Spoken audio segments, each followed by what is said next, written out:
I'm going to let you introduce Ingersoll, Joe, but your topic tonight is Some Mistakes of Moses. Right. Thank you, Judy. Turning it over to you. Thank you very much. I'd be happy to entertain any kind of questions or comments. If you just kind of raise your hand, and if we could limit if we get into some cross discussions, if we could limit the comment time to about 1.5 minutes, I think that's fair for everyone. We don't have to yell over each other that way. In any case, Robert Ingersoll, the famous agnostic, died in 1899. He produced 12 volumes of hardbound in his collected works. So he wrote and spoke quite a bit. Let me fix this thing, sorry. And tonight, or this afternoon, we're going to talk about some mistakes of Moses. I mentioned to Judy earlier, there's a rebuttal to this called Some Mistakes of Ingersoll, which can also be found in his collected works, which is, I haven't read it, I've skimmed over parts of it. It's really kind of specious, almost but funny in places. In any case, this particular piece by Ingersoll runs considerably longer than the ones we did a couple of weeks ago. It's about 160 pages, so we're just going to touch on the highlights. But again, don't hesitate to put up your hand if you have a comment or a critique or a question. Now, some mistakes of Moses. He who endeavors to control the mind by force is a tyrant, and he who submits is a slave. I want to do what little I can to make my country truly free, to broaden the intellectual horizon of our people, to destroy the prejudices born of ignorance and fear, and to do away with the blind worship of the ignoble past, with the idea that all the great and good are dead, and that the living are totally depraved, and that all pleasures are sins. Until every soul is freely permitted to investigate every book and creed and dogma for itself, the world cannot be free. Ingersoll goes on for about 20 pages here before he actually gets into talking about the Old Testament and about Moses. So I'm just selecting a few brief sentences. It is amazing to me the difference of opinion upon subjects that we know nothing about should make us hate, persecute, and despise each other. In other words, kill people for what amounts to a thought crime. Christians tell me that they love their enemies, and yet all I ask is not that they love their enemies, not that they love their friends even, but that they treat those who differ from them with simple fairness.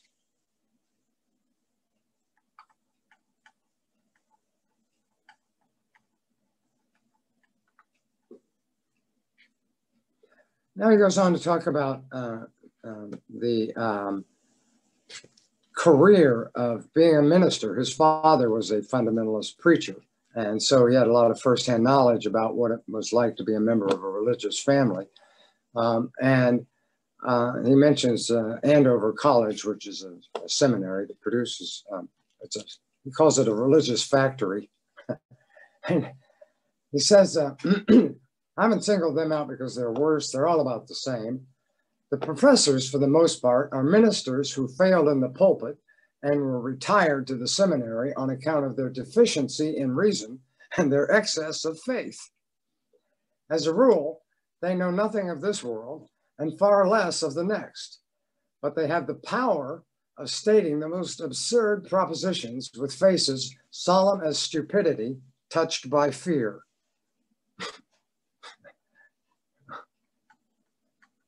I can't see why anybody would get upset if you said that about him.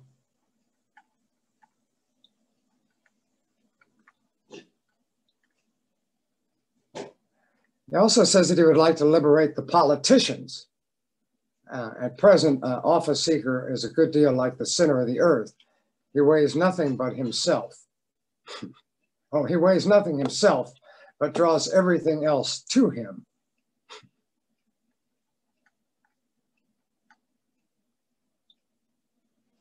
And he talks about passing laws against blasphemy. And he asks, is it necessary to pass a law making it a crime to laugh at something at the skills of William Shakespeare? No, no one would ever dream of that.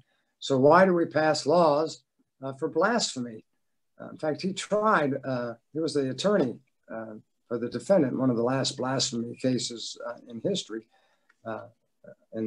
still in the 19th century.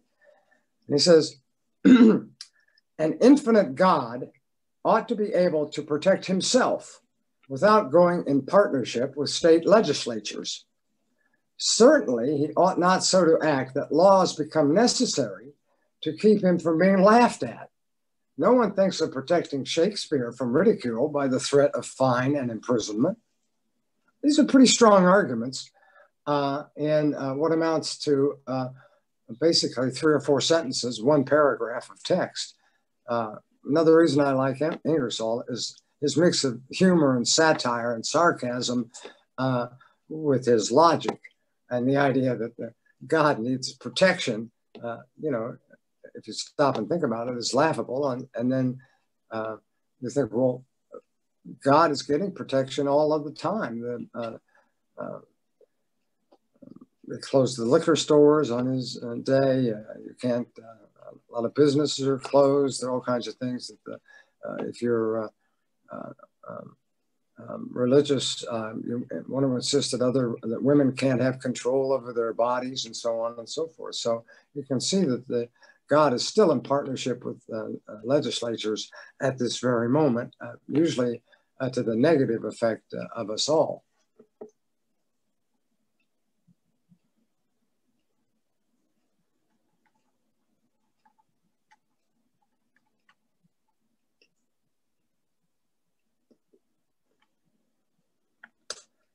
Now, getting on to the Old Testament, it says, when we look for a moment at the world, we find that each nation has its sacred records, its religion, and its ideas of worship. Certainly all cannot be right. And as it would require a lifetime to investigate the claims of these various systems, it is hardly fair to damn a man forever, simply because he happens to believe the wrong one. All of these religions were produced by barbarians. Civilized nations have contented themselves with changing the religions of their barbaric ancestors, but they have made none. Of course, this was before Scientology and Mormonism.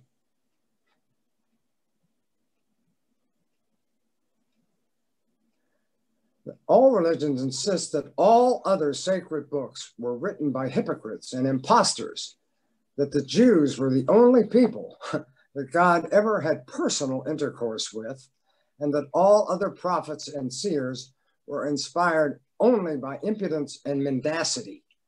True, it seems somewhat strange that God would have chosen a barbarous and unknown people who had little or nothing to do with other nations of the earth as his messengers to the rest of mankind. It's not easy to account for an infinite God making people so low in the scale of intellect as to require a revelation. Neither is it easy to perceive why.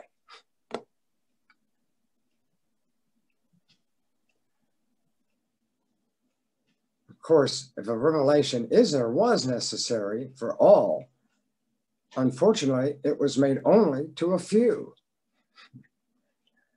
It goes on that whoever reads their sacred book is compelled to believe it or suffer forever the torments of the lost.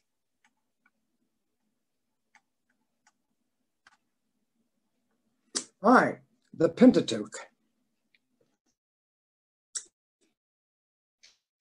It's the first 5 books of the Bible are called the Pentateuch. They were allegedly written by Moses himself.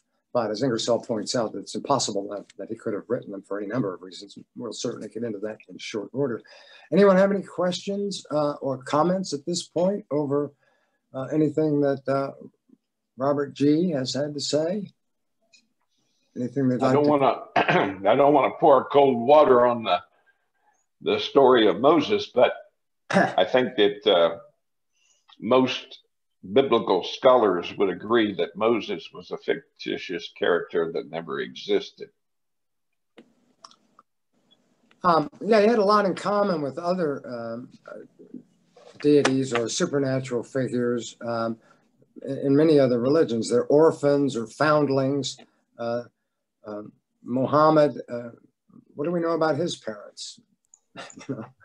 Nothing as far Well, as I do believe that Muhammad is a historical figure, but when we come to biblical characters like Abraham and Moses, Jonah, and a number of other characters mentioned, there's no evidence that they actually have any real history. They're just made up stories. And yes, and plus the Sumerians and other religions, including Zoroastrianism, had characters, particularly one that was named Moses. nations. Oh, sorry, I didn't know if I was talking over you or not. You froze up on me. I can still hear you quite well. Oh, okay.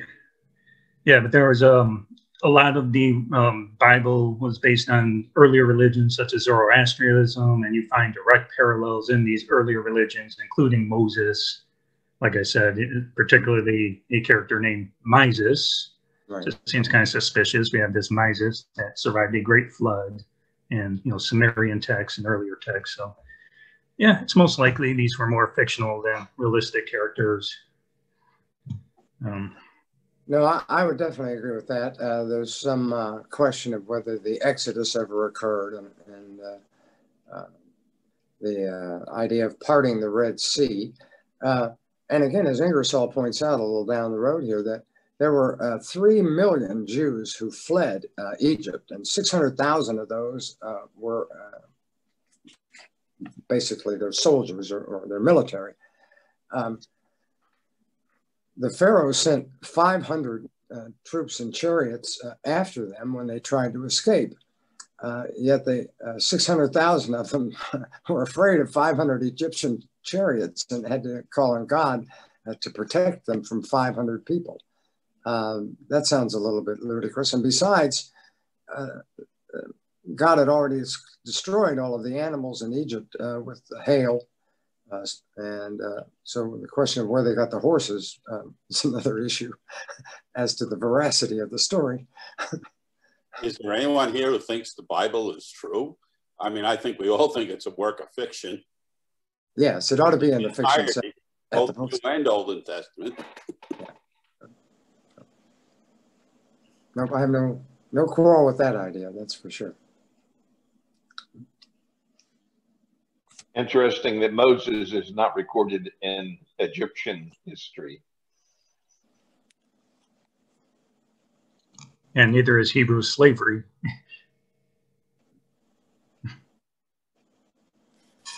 Well, again, I'm always reminded of the line from The Life of Brian, where he's standing up and talking to with all the other Messiah wannabes, and one of the guys in the crowd says, "Well, he's making it up as he goes along," which I think is a description of everything we need to know about how religions are created. And Ingersoll himself talks about, look at the raw materials necessary to create a religion, of which there are 10,000 of them at this time. Pick one you like on this planet. So, give or take a few. Okay. All right. Well, let's talk then about the Pentateuch. The first 5 books in our Bible are known as the Pentateuch. For a long time, it was supposed that Moses was the author. And among the ignorant, the supposition still prevails. As a matter of fact, it seems to be well settled that Moses had nothing to do with these books, and that they were not written until he had been dust and ashes for hundreds of years. But as all of the churches still insist that he was the author, that he wrote even an account of his own death and burial, let us speak of him as though these books were in fact written by him. As the Christians maintain that God was the real author, it makes but little difference whom he employed as the pen.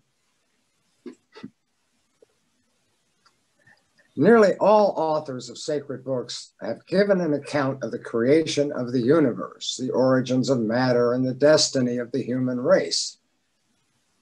All have pointed out the obligation that man is under to his creator for having placed him upon the earth and allowed him to live and suffer.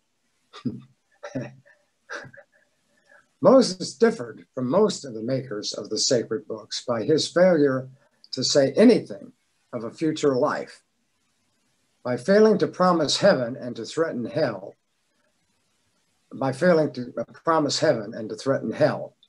upon the subject of a future state, there is not one word in the Pentateuch.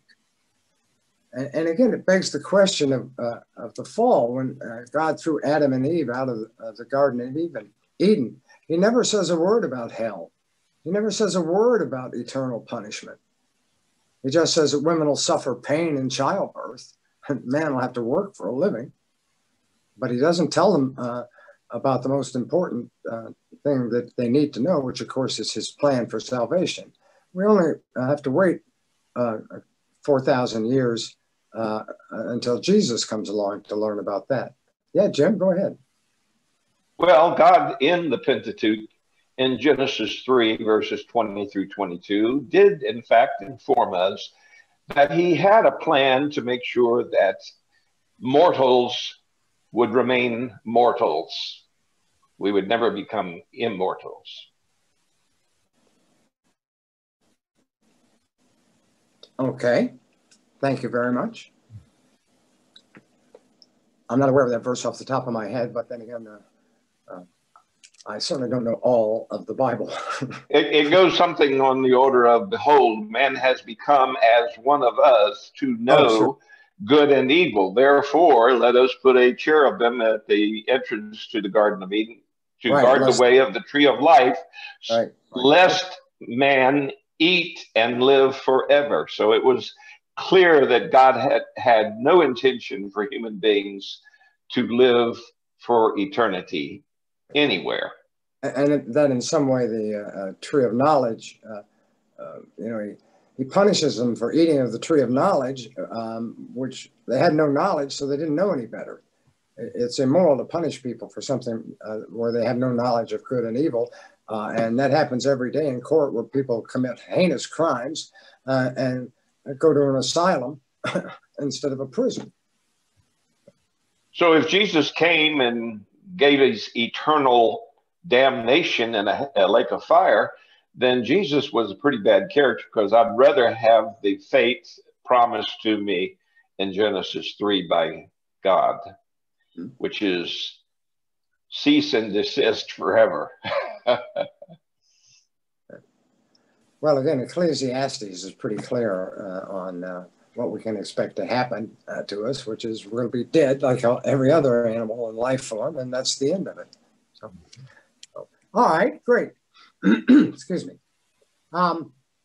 We must remember that every tribe and nation has some way in which the more striking phenomena of nature are accounted for. These accounts are handed down by tradition, changed by numberless narrators as intelligence increases, or to account for newly discovered facts, or for the purpose of satisfying the appetite for the marvelous. The way in which a tribe or nation accounts for day and night, the change of the seasons, the fall of snow and rain, the flight of birds, the origin of the rainbow, the peculiarities of animals, the dreams of sleep, the visions of the insane, the existence of earthquakes, volcanoes, storms, lightning, and the thousand things that attract the attention and excite the wonder, fear, or admiration of mankind may be called the philosophy of that tribe or nation. And as all phenomena are, by savage and barbaric man, accounted for as the action of intelligent beings for the accomplishment of certain objects, and as these things were supposed to have the power to assist or injure man, certain things were supposed necessary for man to do in order to gain the assistance and avoid the anger of these gods. Out of this belief grew certain ceremonies, and these ceremonies united with the belief, formed religion. And consequently, every religion has for its foundation a misconception of the causes of phenomena.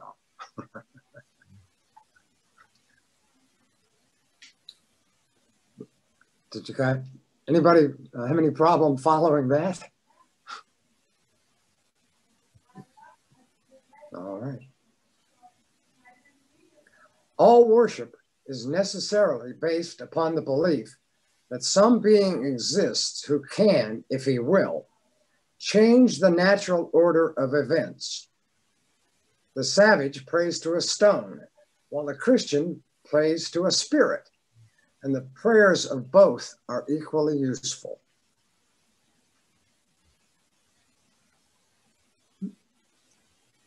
Admitting that Moses was the author of the Pentateuch, or that he gave to the Jews a religion, the question arises as to where he obtained his information. It is admitted at the same time that he was an adopted son of Pharaoh's daughter and enjoyed the rank and privilege of a prince. Under such circumstances, he must have been well acquainted with the literature, philosophy, and religion of the Egyptians. The Egyptian priests taught first that God created the original matter, leaving it in a state of chaos. Second, that a God molded it into a form. And third, that the breath of a God moved upon the face of the deep, and that God created simply by saying, "Let it be," and that God created light before the sun existed. Nothing can be clearer than that Moses received from the Egyptians the principal parts of his narrative, making such changes and additions as were necessary to satisfy the peculiar superstitions of his own people. When God said, "Let it be," was he talking to himself, or was there dialogue? If so, with whom? Well, you'll have to ask Ringo that question. I'm afraid I can't answer it, but I do know that God created light, but there wasn't anything to see yet. Although, and again, we're getting into that as we get along here. He created the plants and the flowers and everything in the first 3 days, but he didn't create the sun until the fourth day. So what he did with them, or what they did until the sun came along, you can speculate. And it puts the lie to the argument that, well, you know, when we talk about creating the earth in 6 days, we're talking about thousands of years in order to harmonize it with the, things like fossils. Since Moses got all of his information apparently from a burning bush, if you see a burning bush, walk the other way. Don't have a conversation with it. Be careful how many times you tap the stone. Those of you, you know, he was supposed to tap it twice and he tapped it 3 times, or once and he tapped it to whatever it was. He tapped it the wrong number of times, and for that, he had to wander around for 40 years, which, as someone pointed out in the chat, it's only 200 miles from Egypt to Jordan. And in fact, the area where everything that takes place in the Quran, the Bible, and the Torah, the area where 100% of the events that they describe takes place in a space on the globe that looks about this big on an entire globe, about about the size of New Jersey, maybe less than that, which of course they thought was the center of the universe. If I understand this properly, while they were wandering around in the desert, they were slaying a bunch of tribes. In other words, doing a spot of ethnic cleansing during that period. Well, they certainly did plenty of it once they got to the promised land. Yes. And well, we got plenty of time. I want to get into that in detail in just a few minutes as to how things went after Moses and Joshua went up to the top of Mount Nebo, and Moses told him what to do. Well, let's do it now. I don't mind skipping around because this is important. According to the biblical accounts, there were 3 million Jews that fled Egypt. And of those, 600,000 of them were soldiers. Moses tells Joshua that there are 7 cities, walled cities in the promised land that are much larger than the Jews, each one of them. So putting them at only 4 million apiece, that would be 28 million people in those 7 cities. You draw nigh to the city, you give the people an option.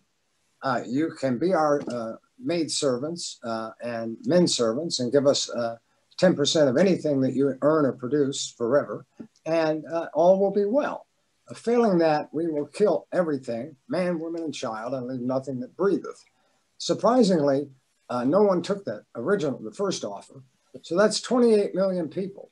Now, beyond those 7 walled cities were numberless smaller cities that had no walls. And to them, you didn't bother to draw nigh and offer them anything. You just drew nigh and killed everything, man, women, and child, and leave nothing that breatheth. So if you do the math on that, Joshua is the greatest mass murderer in the history of mankind. He makes Adolf Hitler look like Albert Schweitzer.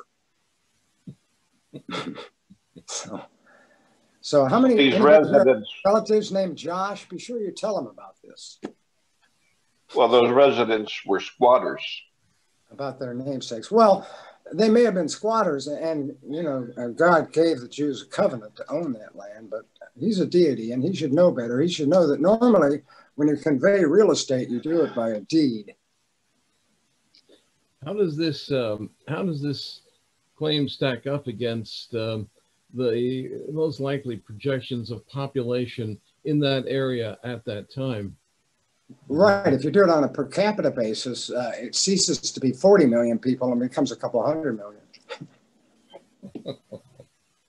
Well, actually, didn't he convey the property by deed, even if it was a bad deed? Yes, that if you want to use the homophone for deed, yes.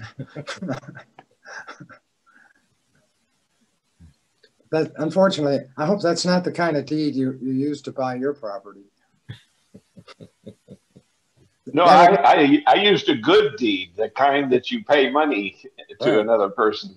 Well, that's why you don't own as much land as William the Conqueror.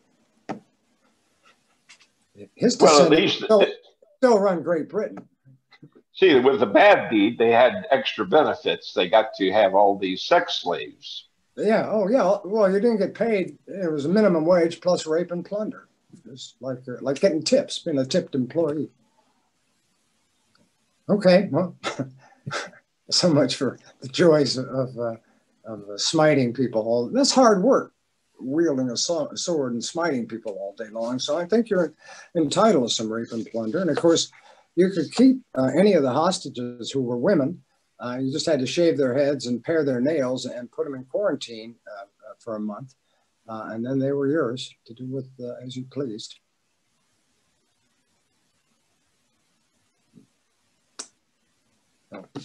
Makes you want to, I was never much of a military man, but I'd be willing to reconsider. Okay, we'll get back here to Robert Ingersoll for just a moment. Don't hesitate to put up your hand and don't be bashful. Okay. Moses should turn out to be true and then would be forced to admit that he knew more than we had supposed. He certainly is no proof that a man is inspired simply because he is right. No one pretends that Shakespeare was inspired, and yet all of the writers of the Old Testament put together could not have produced Hamlet.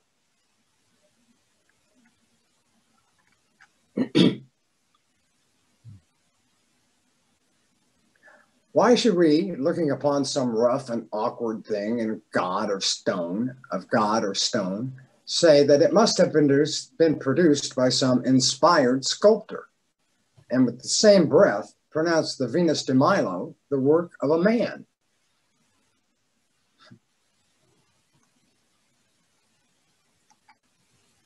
All right, Monday.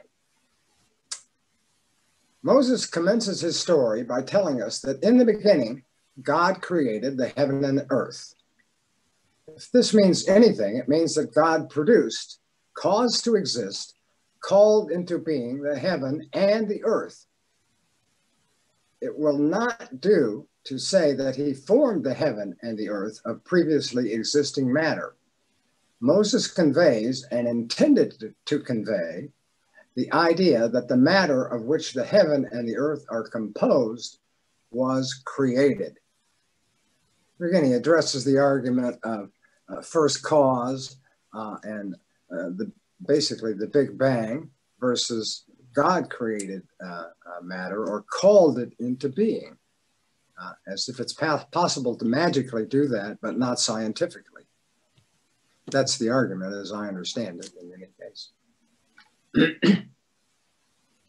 It's impossible for me to conceive of something being created from nothing. I guess not. Well, you know, when they say that, it's interesting because then, you know, you ask, well, who created God? Yes, right. As I say, it moves our ignorance back one more level. If they say, well, he always was and always will be, well, the universe always was and always will be. It just expands and contracts. There's also the question of who did he create it for? Because if you're going to say he created it for man, why did he create a planet where most of the planet is uninhabitable by the very creatures that he supposedly created it for? Mm-hmm. Most of our planet is water. We don't live in water. Even the very little dry land that is on the planet, most of that dry land is uninhabitable by humans. So if he created this planet specifically for us, he did a very poor job of it. Not to mention the fact the rest of the universe seems to be completely uninhabitable. So he created a lot of extra space and created a very small space for the special creatures, I guess you could call them. Seems like a very bad planner, in my opinion. But. Well, and the whole system is based on claws and fangs, basically. Another great Ingersoll story. A man and his son are out for a stroll by the local pond, and they see an egret, or a long-legged bird, and the father points out how it's wonderfully designed by God to move stealthily through the body of water and see underneath the water, and there's a long beak where they can spear the fish, where the fish just doesn't have a chance. And the son says, well, that's really marvelous, but it doesn't sound like much of an arrangement for the fish. A little from the mouths of babes. Okay, all right. I found it curious that Adam and Eve in the Garden of Eden were naked, and that was no problem. All of a sudden, they eat from the tree of knowledge of good and evil, and now they are suddenly ashamed, supposedly. Well, this does not make sense to me, because putting on clothing and teaching people that nakedness is evil is what makes people ashamed. It's not the act of being naked. These same individuals will go into a place like their bedroom, strip off their clothes, and just have a great time, and they're not the slightest bit ashamed to be exposed to one another. So I fail to see how that Adam and Eve observing each other naked had any effect upon them whatsoever. They had been seeing themselves before and after they sinned, and until God came along and chastised them, they were not ashamed of that, I don't think. Well, the argument is that it's not so much their nakedness, it was that they were introduced to the idea of intercourse and sexual desire, which, as we all know, is a sin. God went so far as to make for them leather coverings, a jacket and a skirt or whatever, which makes God a butcher and a tanner and a seamstress or a tailor. You can just picture him doing that. The point is that, you know, they really thought that God was a corporeal being. They came down and saw the Tower of Babel and walked among them. They even, you were required to carry a scoop so that you could bury your feces when you defecated out in the desert, so that when God walked around the camp, he wouldn't step in your turd. There are instructions on how to do that in the Old Testament as well.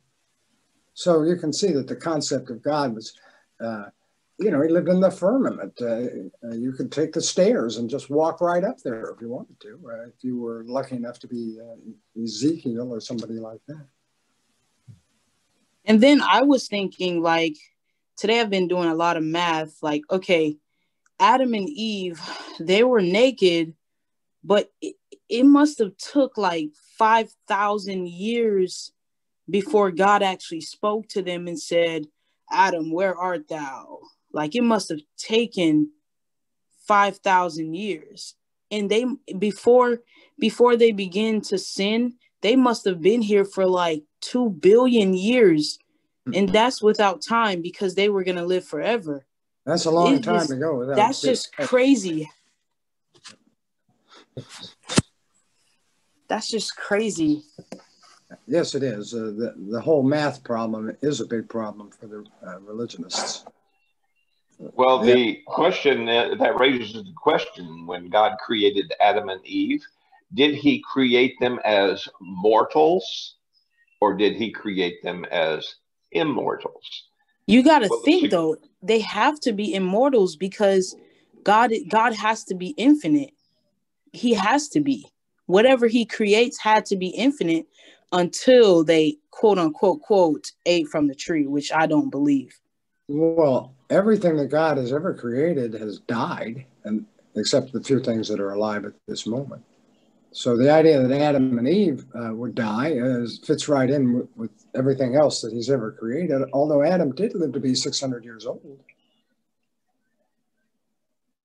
Supposedly. Wow, please. I'm of little faith. No, I'm just saying, though, like, it's crazy to think. Yeah, it's just crazy to think they had to be infinite, because God doesn't end. Why would God create something with an end? Until they sinned, of course. Well, that question will be answered for all of us when we die. Oh, God. There was the tree of life, of course, right, which would have made them immortals had they eaten of it instead of the tree of knowledge of good and evil. So it was a crapshoot, I guess, because if they had gotten to the tree of life first, it would have been a moot point. It all seems very silly, in as much as those unique set of characteristics that make us us, that is, that make us human beings, originated in our desire for knowledge. We spent most of our time on Earth trying to find out what's going on and how does it happen. And because we needed that information in order to survive in a very hostile world. So it doesn't make sense then that we would do anything other than eat from the tree of knowledge. The other way simply implies that, like heaven itself, it's nothing but wall-to-wall pleasures without having to do anything. The streets are paved with gold and the big mansions and et cetera, et cetera. But what is the point of that? That doesn't make us human at all. But that's another story, but still. Well, eating of the fruit, forbidding people from eating of the fruit of knowledge makes perfect sense if this is a exercise in hegemony, though.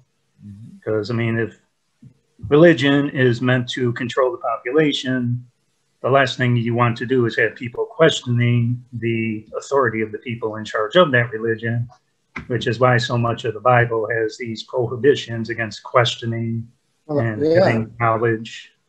If you're inspired, it's impossible for you to be wrong. Therefore, if you're being questioned, it's not just you, it's whether or not you're truly inspired. And if you're not inspired, then you're not a direct representative of the Almighty. Things can go poorly for you. I mean, I always think of the Khmer Rouge, where the first thing they did was killed all the people with glasses, because those were the people that were in college and that were being educated, and that would be the people that would question them. And those are the first people that they killed. And speaking of I think people, Linda has Man, that is so bad. Linda Faulkner has. The near miss is very characteristic of all the mythologies. Gilgamesh went on this long trip.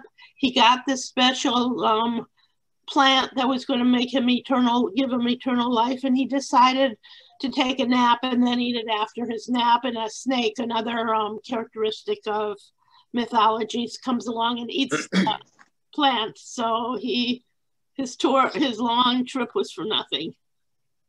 The near miss of eternal life we see that over and over in mythology. There's always a catch at the end. Orpheus and Eurydice, you know. Orpheus looks back at the last moment, and there goes Eurydice back to Hades. And it reminds me of Bedazzled, where Peter Cook and Dudley Moore, every time he grants one of his wishes, there's always a catch. You know, oh yeah, you'll be married. Of course, you'll be in love with somebody else, but you'll be married to your love. So, in any case, it seems to me that, again, all of the myths end that way.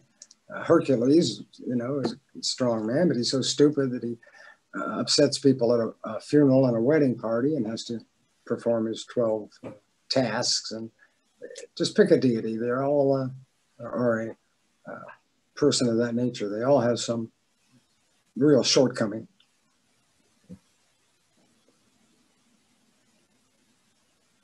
Shortcoming. Okay.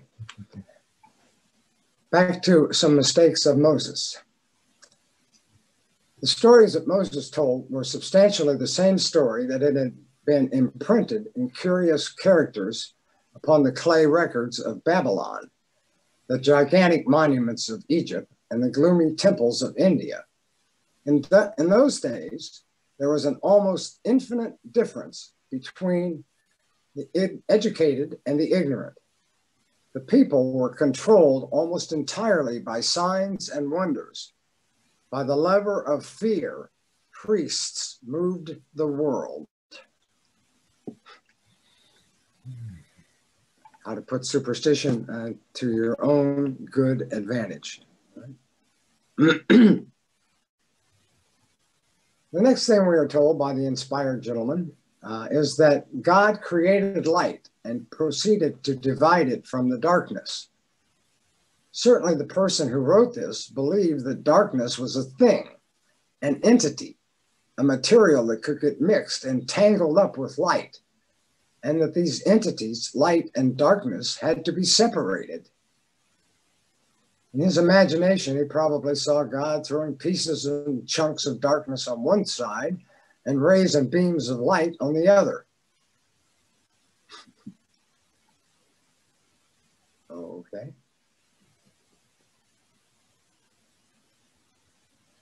All right, Tuesday.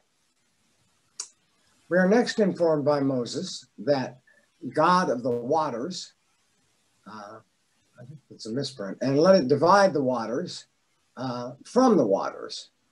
And that God made the firmament and divided the waters which were under the firmament from the waters which were above the firmament. What did the writer mean by the word firmament? Anybody want to hazard a guess? I mean, well, as I understand it, the firmament referred to the sky, the night sky. But of course, you could also say, because of the word firm embedded in there, that it had to do more with the earth, terrestrial landscape. But who knows? I get the impression that it was some sort of dome that surrounded the earth, and on above that dome was the deity and his throne and so forth. And as I recall, they had to open the windows to allow the rain to come through. And God opened the windows of the firmament, during the Great Flood and that sort of thing. But that's what caused the rain, was allowing it to pour through the sieve of the firmament as needed. My understanding is it's sort of what you said, a globe that had surrounded the earth. Mm-hmm. Stars and all were in it. That was the firmament. Mm-hmm. They were embedded in that. Right. Okay. Theologians now tell us that by firmament, he meant an expanse. This will not do. How could an expanse divide the waters from the waters so that the waters above the expanse would not fall into and mingle with the waters below the expanse? The truth is that Moses regarded the firmament as a solid affair. It was where God lived and where water was kept. It was for this reason that they used to pray for rain. They supposed that some angel could, with a lever, raise a gate and let out the quantity of moisture desired. It was with the water from this firmament that the world was drowned when the windows of heaven were opened. It was in this said,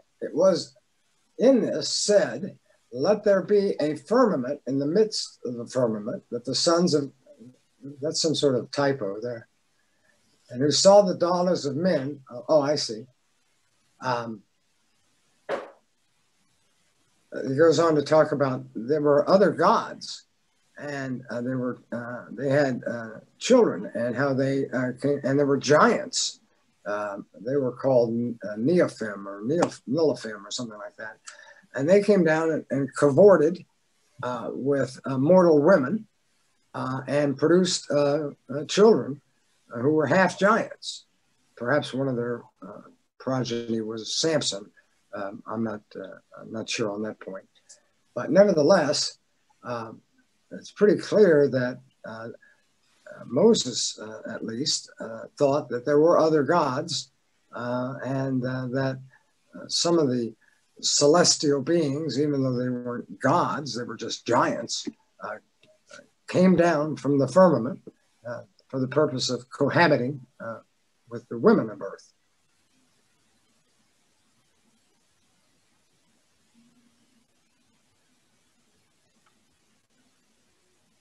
The idea that the firmament was the abode of the deity must have been in the mind of Moses when he related the dream of Jacob. And he dreamed, and behold, a ladder set upon the earth, and the top of it reached to heaven. And behold, the angels of God and ascending and descending on it. And behold, the Lord stood above it and said, I am the Lord God. So when the people were building the Tower of Babel, the Lord came down to see the city and the tower which the children and the men builded. And the Lord said, behold, the people is one, and they have all one language, and this they begin to do. And nothing will be restrained from them which they imagine to do. Let us go down and confound their language, that they may not understand one another's speech. The man who wrote this absurd account must have believed that God lived above the earth in the firmament. The same idea was in the mind of the psalmist when he said that God bowed the heavens and came down, or bowed the heavens and came down, one or the other. Well, if you sorry, Jim, yes.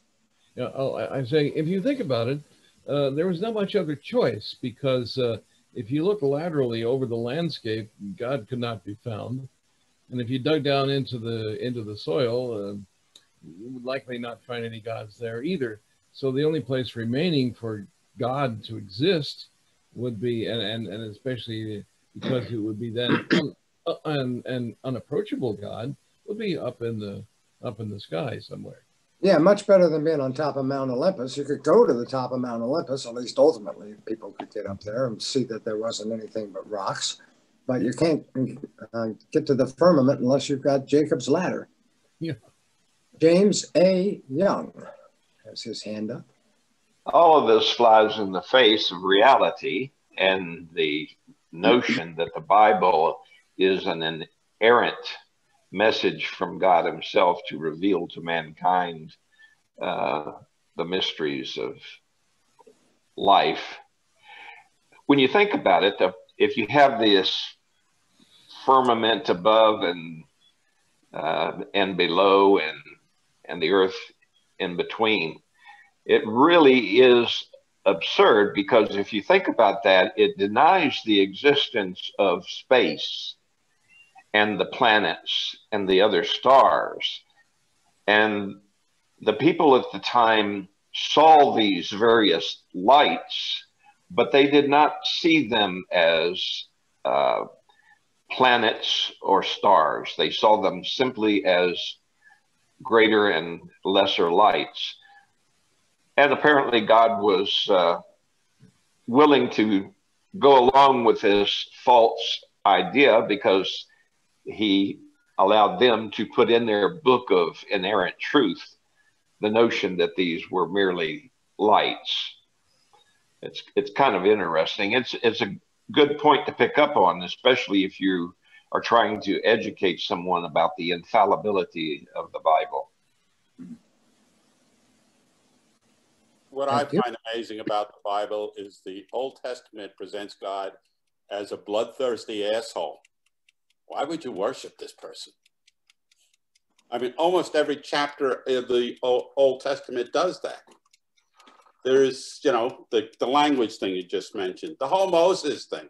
I mean, if the man is all powerful, why does he need to kill children? Why not, if he has to kill somebody, kill the Pharaoh? And then tell the next person, hey, you don't let my people go, I'll kill you too.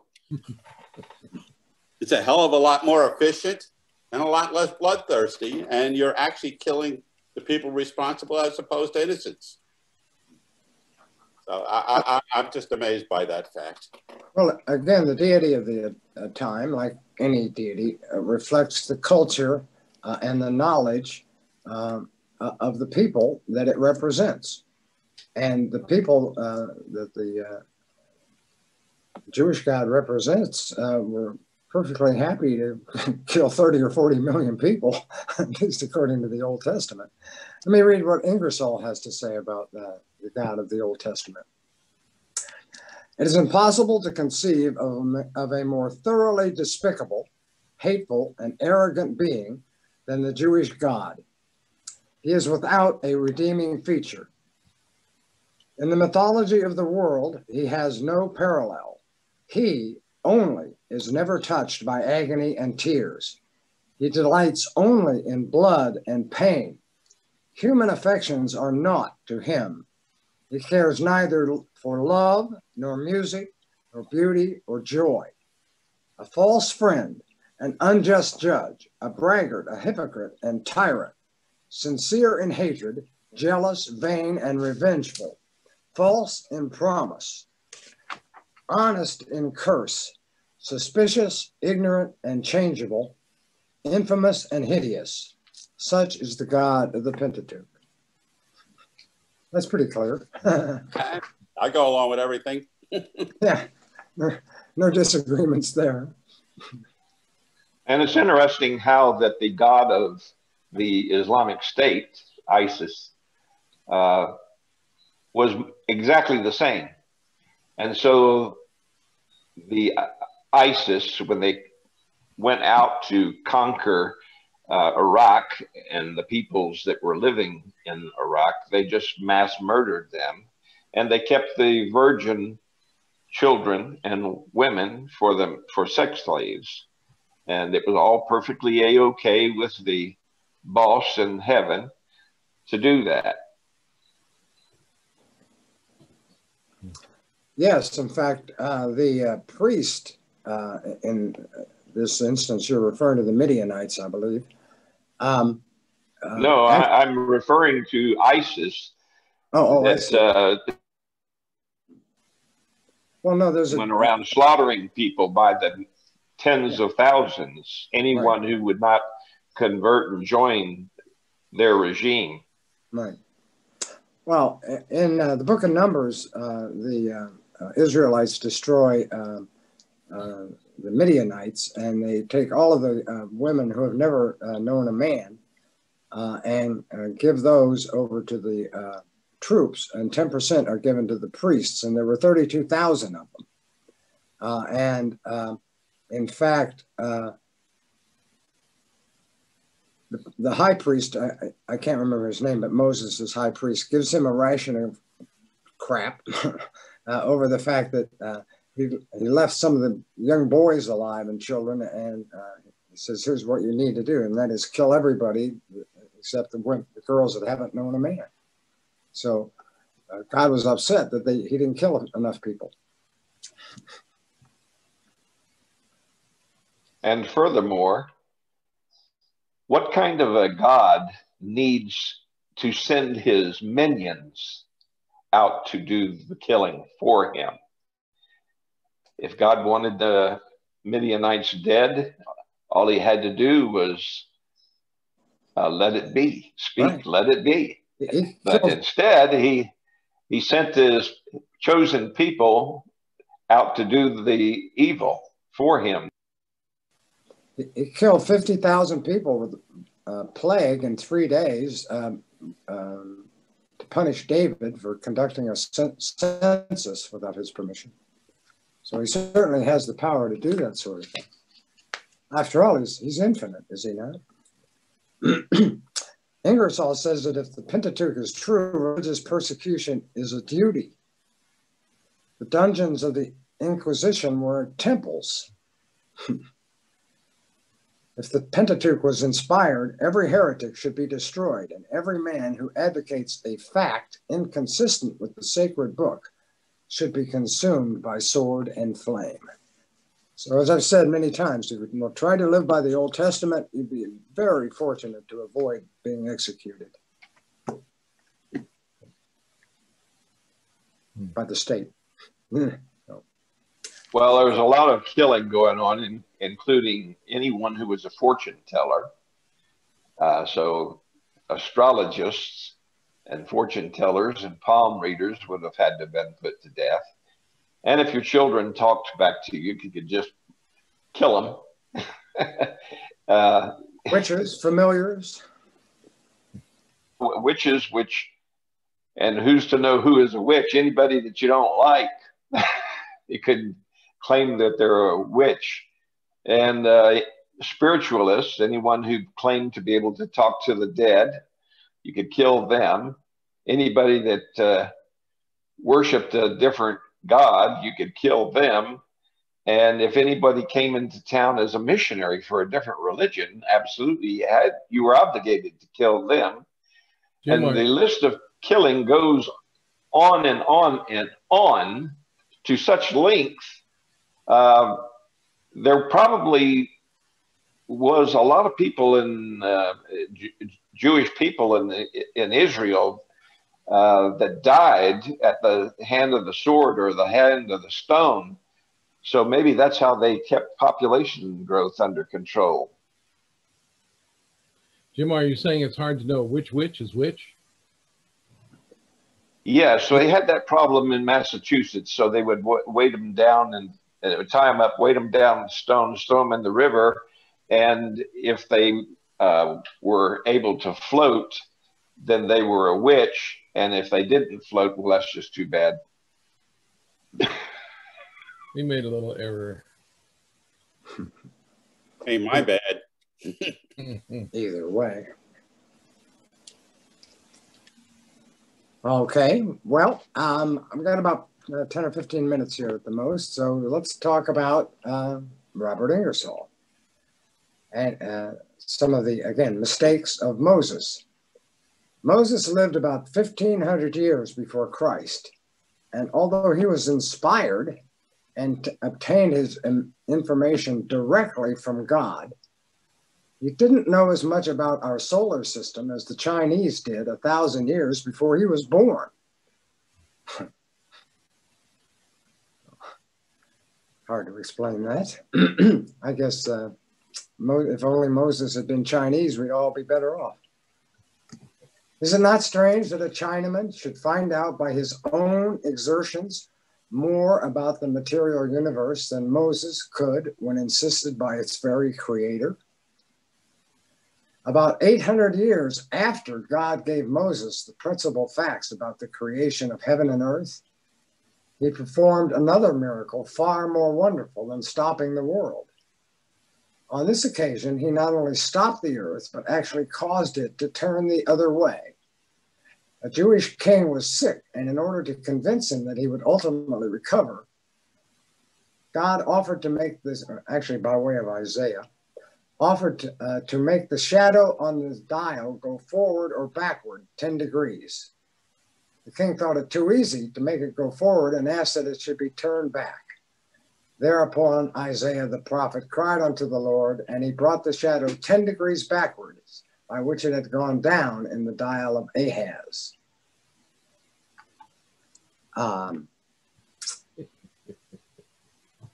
No one else on the planet, and again, at least the Chinese knew something about astronomy, happened to note that the world went backward in time for 20 minutes is how long it went backwards on the sundial of Ahaz, all to prove that the king would survive a boil on his neck, which they cured before the miracle. Really.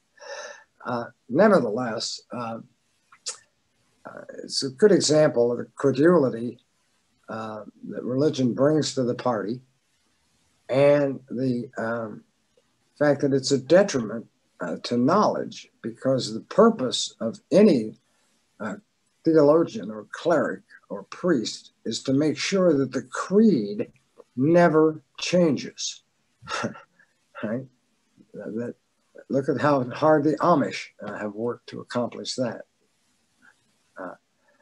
So anyone who wants to live in a world that has no change, since change is the only constant, is basically trying to swim upstream for no apparent reason in a very, very powerful river. So much for the idea of having a creed. When I was a child and I viewed the world through rose-colored glasses, I thought that I would like to see the world unchanged.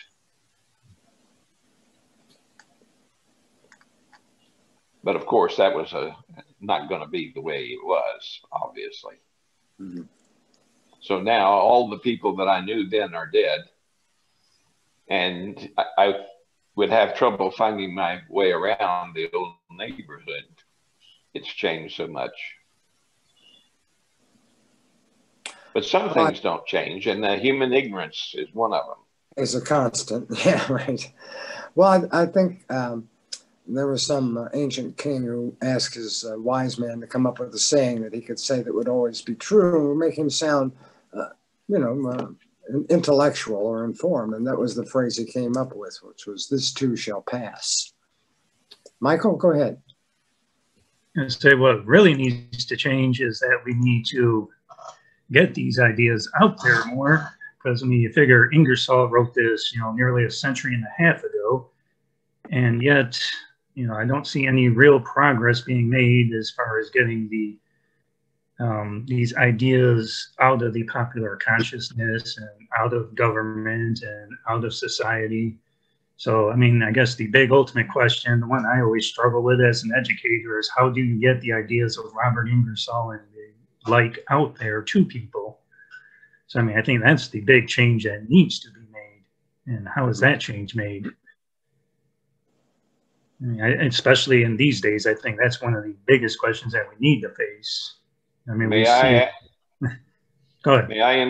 May I inquire what you are doing, Michael, to help educate people in your community about issues that are dear to you? Like, I don't know what is most dear to you, whether it's human rights or whether educating ignorant people, but are you engaged in activism, and if so, what kind? Yeah, well, I mean, like I said, I'm a college professor, so I mean, in my classes, I always put these ideas out there in my class, and I always get my students to critically think about things. I am always pushing critical thinking above all else, and I always tell my students, if you have questions, and I don't care even if you're questioning me, I want you to question me. I don't want you to sit there and back with questions in your head. I want you to get your questions out there. And I try to give them as many of these tools of critical thinking as possible. And, I do some activism. I also work in social services for the state of Illinois.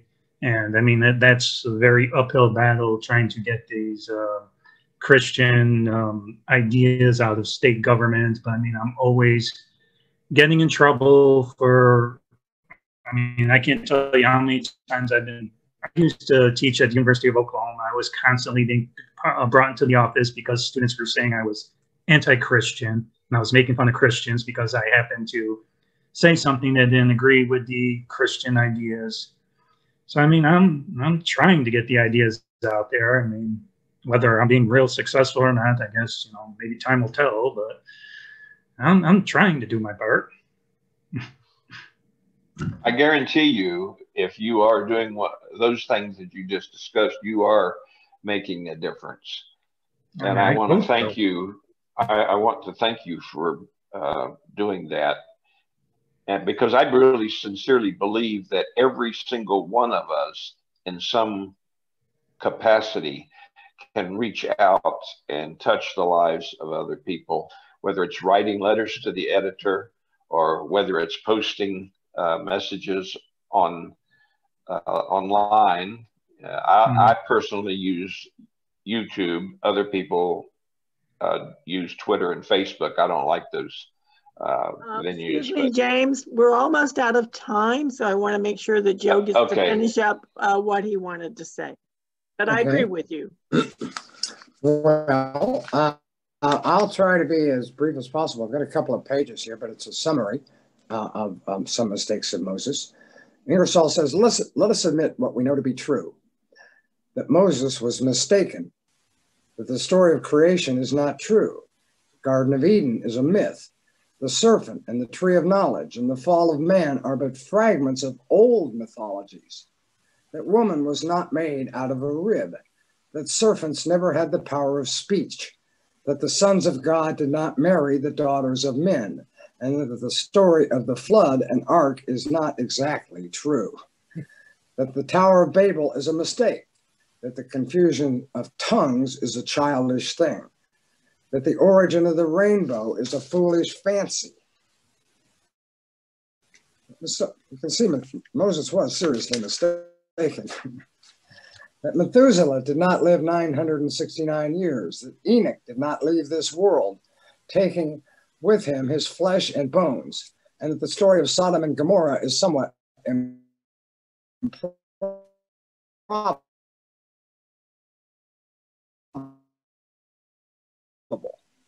That Jacob did not, in fact, put his hip out of joint, wrestling with God. The history of Tamar might just as well have been left out. That the belief in Pharaoh's dreams is not essential to salvation. That it makes but little difference whether the rod of Aaron was changed into a serpent or not. There's another page of it. I'll just hit a few more of them.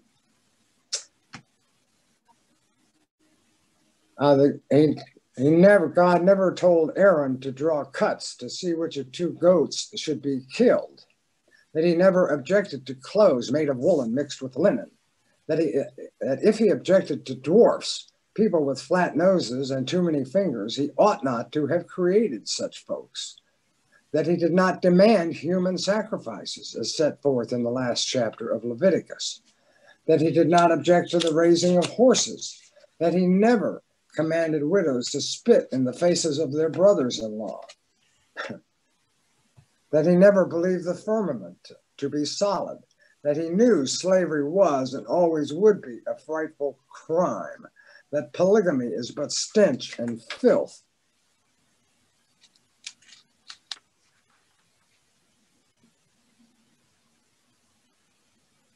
God, as well as man, that without liberty, virtue is impossible, and that without freedom, even love cannot exist. That every man should be allowed to think and to express his thoughts. That woman is the equal of man. Keep in mind, he wrote this prior to 1899, that woman is the equal of man. That children should be governed by love and reason. That the family relation is sacred. That war is a hideous crime. That the freedom of today is the hope of tomorrow. that the enlightened present ought not to fall upon its knees and blindly worship the barbaric past, and that every free, brave, and enlightened man should publicly declare that all the ignorant, infamous, heartless, hideous things recorded in the inspired Pentateuch are not the words of God, but simply some mistakes of Moses. All right, very good. Very good, Joe. Well, thank Robert Ingersoll. I really like the title of this, the name of this video. I really like the title of it, Moses something. I thought it was a good topic to discuss. Thank you. You're welcome. Tony. Antonia, you're muted. But anyway, there you go. The Quakers in England believed in equality of women, and they were also against slavery. And that may have been prior to 1800s, I think. Maybe Ingersoll learned it from the Quakers. Well, that's probably one of the reasons that you could find the Quakers being whipped through the streets and persecuted in any number of ways, because to diverge from the entire idea of eternal punishment, of course, is blasphemy. The only crime can't be forgiven. Well, they didn't believe, you know, they had a different religion from the British, so. And they suffered for it. Yeah. That's why we have America. Yeah. Well, again, I'd like to point out that the Pilgrims did not leave Holland to escape the prejudice of the Dutch. They left because they were so prejudiced and narrow-minded that the Dutch couldn't tolerate them. And neither could anyone else. That's why they left the UK. Yes, they did not come here to give us religious freedom. That's right. They were actually a millenarian movement. They believed that the ending was imminent and they wanted to create a quote-unquote kingdom of God in the New World. Right. Yeah. But exclusively for Christians. There was no room for anybody. Yeah. Which is why, you know, Native Americans weren't exactly treated well. Yes, exactly. Okay, so it's about time for us to close down. I want to thank everybody for coming. Yes. Next week, we have Dale McGowan, who's the author of Parenting Beyond Belief. And he's going to be talking to us about the gap between cultural and biological evolution, which he feels is the cause of the cultural wars and is not being talked about nearly enough. So I hope everybody will be able to make it then. We will start on time next week, just so you know, and we will not have the introductions because I want to give him as much time as possible to talk about what he wants to help us understand. So thank you, Joe. It's very good.